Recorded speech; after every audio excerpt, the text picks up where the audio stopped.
Intime, ça vient du latin intimus, qui veut dire le plus à l'intérieur de soi. C'est à partir du XVIIIe que va naître ce besoin d'intime. On est à l'ère d'une sensibilité nouvelle, où on va s'épancher et commencer à regarder son intérieur.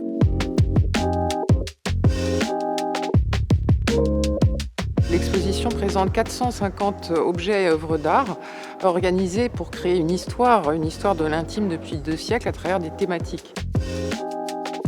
La femme et l'intime, la chambre et le lit qui est devenu presque une pièce en soi aujourd'hui,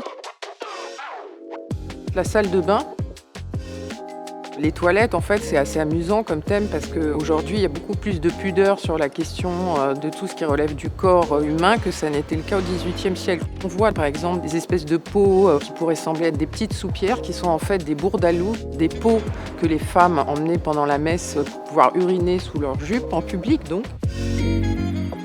Dans la nef, on trouve du mobilier qui va des années 50 à nos jours et qui va s'articuler autour de la question de la recherche de l'isolement et de la protection, ou alors de la promiscuité. Ensuite, on va vers une section qui est dévolue aux sexualités. Et puis, très important, tous les changements qu'on a vécus depuis les années 70 qui vont changer notre manière d'être dans l'espace privé et public.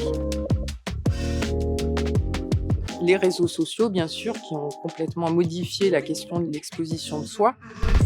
L'idée de départ de cette expo, c'était de faire en sorte que les objets parlent autant que les œuvres d'art. Déhiérarchiser tous ces types de créations en les mettant ensemble autour d'un sujet qui réunisse le musée déjà, puisqu'on est un musée du mobilier, des objets du quotidien, en fait de l'intime, et le public qui aujourd'hui vit des grandes transformations sociétales sur ce concept de l'intime.